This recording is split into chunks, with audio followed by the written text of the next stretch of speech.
প্রিয় দর্শক, সংবাদপত্রে বাংলাদেশ অনুষ্ঠান থেকে আমি রেজানুর রহমান আপনাদেরকে স্বাগত জানাচ্ছি।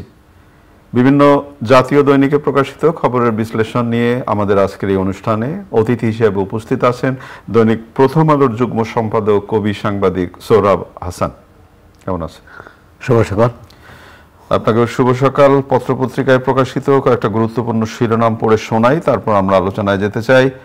প্রথম আলো, ডক্টর ইউনূসের নেতৃত্বে নতুন যাত্রা, নিরাপত্তা নিয়ে চিন্তিত পুলিশ, এখনো চালু হয়নি থানা, অরাজকতাকে দ্রুত পরাজিত করতে হবে ডক্টর ইউনূস। দৈনিক সমকাল, জাতির উদ্দেশ্যে ভাষণে ডক্টর ইউনূস, সব অপরাধের শাস্তি হবে, ছাত্র জনতার স্বপ্নের যাত্রা, ব্যাংকে ব্যাংকে পাল্টা নিয়ন্ত্রণ।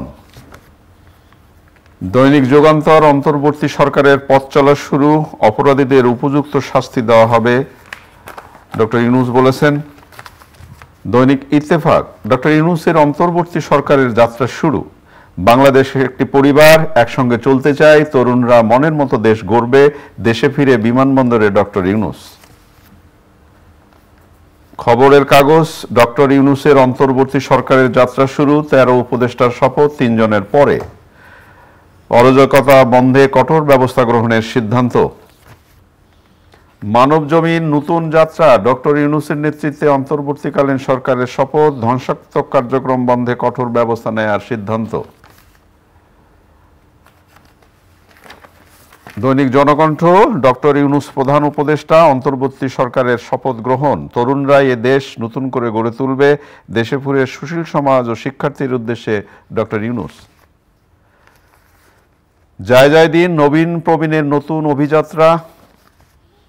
দৈনিক ইনকেলাব, বাংলাদেশের নতুন যাত্রা, বাংলাদেশের জনগণের স্বার্থই প্রধান বিবেচ্য, ভারত, শেখ হাসিনার গন্তব্য এখনো দিল্লির অজানা।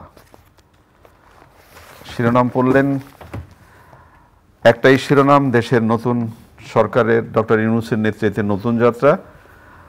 দৈনিক সমকাল যে শিরোনামটি করেছে, ছাত্র জনতার স্বপ্নের যাত্রা। না, ছাত্র জনতা কেন, আমরা তো বলতে পারি যে 17 কোটি মানুষেরই স্বপ্নযাত্রা, নতুন যাত্রা। এখন নতুন যাত্রাটা কেমন হবে, আমরা প্রতিবারই কিন্তু আশায় বুকবাদী, আশায় বুকবাদী এবং অনেক অনেক স্বপ্ন দেখি, বিশেষ করে ক্ষমতার বাড়াবদল ঘটলে, কিন্তু স্বপ্ন শেষ পর্যন্ত কতটা পূরণ হয় সেই প্রশ্ন আছে। ডক্টর ইউনূসের নেতৃত্বে অন্তর্বর্তী সরকার সবেমাত্র দায়িত্ব নিয়েছে, সুতরাং এখনই তাদের সম্পর্কে বলা খুব না, তাদের সম্পর্কে সন্দেহ সংশয় আমরা বেশি করতে চাই।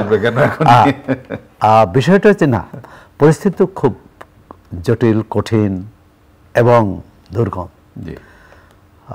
এক হচ্ছে 15 বছরের শাসন এক ধারায় চলছিল, তার আগে সেনা সমর্থিত দুই বছর তত্ত্বাবধায়ক সরকার ছিল। এখন এই সরকারের সামনে বড় চ্যালেঞ্জ হচ্ছে, ডক্টর ইউনূস যে কথাটি বলেছেন, আইনশৃঙ্খলা পরিস্থিতি নিয়ন্ত্রণে আনা। আইনশৃঙ্খলা নিয়ন্ত্রণে আনার দায়িত্ব হচ্ছে পুলিশ বিভাগের। পুলিশ তো মাঠে নেই। খুবই এটি ভয়াবহ। আমরা গত 2 দিন দেখলাম যে শিক্ষার্থীরা, সাধারণ মানুষ, এমনকি কোনো রাজনৈতিক দলের স্বেচ্ছাসেবক, তারাও ট্রাফিক নিয়ন্ত্রণ করছেন, কিন্তু এটা তো দীর্ঘদিন চলতে পারে না। আর ট্রাফিক নিয়ন্ত্রণে তো একমাত্র ব্যবস্থা না, মানুষ প্রতিকারের জন্য কোথায় যাবে? থানায় যাবে। তো থানায় যদি পুলিশ না থাকে, তখন অনতিবিলম্বে তাদের পুলিশ সদস্যদের আস্থা ফিরিয়ে আনা, তাদেরকে কাজে ফিরিয়ে আনা এবং তাদের যে ভয়ভীতি যেটা আছে সেটা দূর করা, এটি একটি অর্থনীতির চ্যালেঞ্জ, সেটি মোকাবেলা করা আন্তর্জাতিক ক্ষেত্রে। কারণ পূর্ববর্তী সরকার এক ধরনের বৈদেশিক নীতি অনুসরণ করেছেন এবং এক ধরনের ভারসাম্য কিন্তু ছিল, সেই ভারসাম্য রক্ষা করা এবং নতুন করে যাত্রা শুরু করা এবং নতুন করে সেই সম্পর্ক, কোথাও যদি ভুল বোঝাবুঝি থাকে, কোথাও যদি দূরত্ব থাকে, সেটি দূর করা, এটি হচ্ছে আরেকটি কাজ। আর যে হচ্ছে, এই যে আপনি যে শুরুতে বলেছিলেন যে বিপুল আশা আকাঙ্ক্ষা মানুষের মধ্যে, যে এই সরকার সমস্যাগুলো সমাধান করবে, জনজীবনের বৈষম্যের কথা যেটা বলা, সাধারণ মানুষ, হ্যাঁ, বৈষম্য বিরোধী আন্দোলন, তা বৈষম্যের অবসান ঘটবে। বাংলাদেশের স্বাধীনতা এসেছিল এই বৈষম্যের বিরুদ্ধে লড়াই করে, এবং আমাদের স্বাধীনতার ঘোষণাপত্রে আছে সাম্য, মানবিক মর্যাদা এবং সামাজিক ন্যায় বিচার। এটি হচ্ছে বাংলাদেশের মূল প্রত্যয়, এবং এটি থাকলে তাহলে এই যে ইউনূস সাহেব বলছেন একটি পরিবার, তো একটি পরিবার তার জন্য কিন্তু খুব কঠিন। এই পরিবারের সব সদস্যকে নিয়ে চলা, এমন মনে না হয় যে সাবেক সরকারের যারা ছিলেন নির্বিচারে নির্বিচারে তারা অন্তরালে চলে গেলেন, মানে কোনো যারা অন্যায় করেছেন তাদের বিচার হোক, তাদের আইনের আওতায় আনা হোক, কিন্তু যারা অন্যায় করেননি বা প্রমাণিত হওয়ার আগ পর্যন্ত কারো বিরুদ্ধে ব্যবস্থা না নেওয়া, এবং এক ধরনের স্বস্তির পরিবেশ ফিরিয়ে আনা, এবং সেটি একটি দুরূহ কাজ। একটা হচ্ছে যে অন্যান্য দলীয় সরকারের সেখানে দল একটা সংগঠিত শক্তি থাকে, এখানে তো দল নেই। সুতরাং মানুষের অসংগঠিত মানুষের আস্থাই কিন্তু এই সরকারের বড় শক্তি। তাই সেই আস্থাটা ধরে রাখা, কারণ অর্থনৈতিক ক্ষেত্রে আমরা একটা সংকটজনক অবস্থায় আছি। ব্যবসা বাণিজ্যের, সাধারণ মানুষের যে দৈনন্দিন জীবনযাপন, তাদের যে কষ্ট এবং নিত্যপণ্যের দাম যেভাবে বেড়ে যাচ্ছে, আরেকটা হচ্ছে যে প্রশাসন এবং অন্যান্য ক্ষেত্রে যে বিশৃঙ্খলা, ব্যাংকের কথা বলা হচ্ছে, ব্যাংক, শিক্ষা প্রতিষ্ঠান, দেখলাম যে বিশ্ববিদ্যালয়ের পদাধিকারীরাও পদত্যাগ করছেন অথবা অন্তরালে চলে গেছেন। সেটা দ্রুত এটি কীভাবে শৃঙ্খলার মধ্যে নিয়ে আসা। আবার শৃঙ্খলা মানে কিন্তু যে মানে সেটি শক্তি দিয়ে নয়, সেটি আরেক ধরনের দমন পীড়ন বা এক ধরনের মানে ভয়ভীতি না হয় প্রতিটি। আচ্ছা সৌরভ, আমি একটা ছোট্ট প্রশ্ন আপনাকে করতে চাই, এটা আমি জাস্ট জানার জন্য, যেটা হলো যে আপনি একটু আগে বলছিলেন যারা অপরাধ করেছেন অপরাধের শাস্তি হবে, এটাই যৌক্তিক এবং অপরাধের শাস্তি হওয়া উচিত। কিন্তু বিরোধী সরকারে ছিল আওয়ামী লীগ, বড় একটি রাজনৈতিক দল, তো যারা অপরাধ করেনি তাদের তো এই দলটা করবার অধিকার আছে এবং তাদের তো কথা বলবার অধিকার আছে। যেটা আমরা বৈষম্য বিরোধী আন্দোলনে যে স্লোগানটি পেলাম, যে যার যা বক্তব্য সেটা তারা বলবে এবং সেই কথা বলবার অধিকারটা দিতে হবে। তাহলে আওয়ামী লীগের অবস্থানটা কি হবে? না, আওয়ামী লীগ দল হিসেবে তো আওয়ামী লীগ প্রাচীন দল, ঐতিহ্যবাহী, যে এই দলের নেতৃত্বে দেশের স্বাধীনতা এসেছে। এই দলের যদি কেউ অন্যায় করে তার বিরুদ্ধে ব্যবস্থা নেওয়া হবে। সেটি আমরা তো 2006-07 দেখেছি, বিএনপির বিরুদ্ধেও এরকম, বিএনপির অনেক নেতার মধ্যে, কিন্তু বিএনপিকে তো শেষ হয়ে যায়নি। সুতরাং আওয়ামী লীগও শেষ হয়ে যাবে না।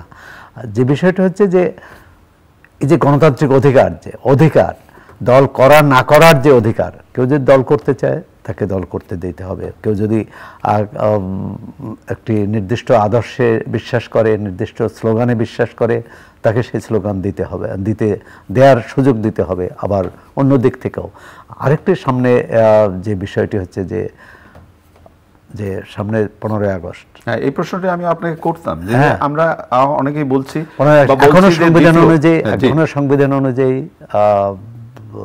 15ই আগস্টে জাতীয় শোক দিবস। তো শোক দিবসে সেটি যারা নির্বিঘ্নে পালন করতে পারে মানুষ, আর সেটিও দিতে হবে। আবার সরকারের সেক্ষেত্রে সরকার সবেমাত্র দায়িত্ব নিয়েছে, তাদের কি ভূমিকা হবে জানি না। যেমন কিছু কিছু বিষয় তো রাজনীতির বিতর্কের বাইরে রাখা উচিত। সেটি যেমন আমাদের স্বাধীনতা, মুক্তিযুদ্ধ, এমনকি বঙ্গবন্ধুকেও এই রাজনৈতিক বিতর্কের ঊর্ধ্বে রাখা উচিত বলে মনে করি। সরকারে বৈষম্য বিরোধী ছাত্র আন্দোলনের যে নেতৃবৃন্দ, তাদের মধ্যে 2 জন সরকারে জায়গা পেলেন এবং একটা বিশ্বাসের জায়গা তৈরি হলো, কি মনে হয়?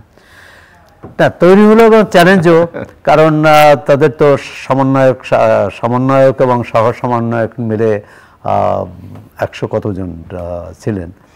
আর তাদের মধ্যে 2 জন দায়িত্ব পেলেন। অন্যদের মধ্যে তো প্রশ্ন আসতে পারে যে আমরা কেন পেলাম না।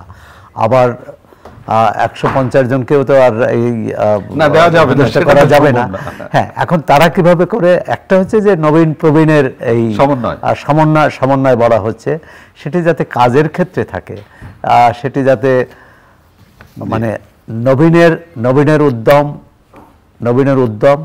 এবং প্রবীণের অভিজ্ঞতা, এই দুইটার সমন্বয়ে থাকা প্রয়োজন। একসঙ্গে কাজ করার ক্ষেত্রে সেটি যদি একটা সংহতি বা একটা সাহায্য থাকে, আর সেটি উপকৃত হবে। আর হচ্ছে ভুলে যাওয়া যাবে না তাদের যে অঙ্গীকার, সেই বৈষম্য মানে একজন সমন্বয়ক বলছিলেন যে আমরা শুধু মত প্রকাশ স্বাধীনতা চাই না, দ্বিমত প্রকাশের স্বাধীনতাও চাই। অনেক অনেক ধন্যবাদ আপনাকে। প্রিয় দর্শক, আমরা যে বিষয়গুলো নিয়ে কথা বললাম আপনারা নিশ্চয়ই শুনলেন। একটু পরেই জাতীয় স্মৃতিসৌধে নতুন অন্তর্বর্তীকালীন সরকারের উপদেষ্টারা পুষ্পমাল্য অর্পণ করবেন। আমরা সেই অপেক্ষায় আছি। ভালো থাকবেন। আগামীকাল নিশ্চয়ই এই সময় আবার কথা হবে। খোদা হাফেজ।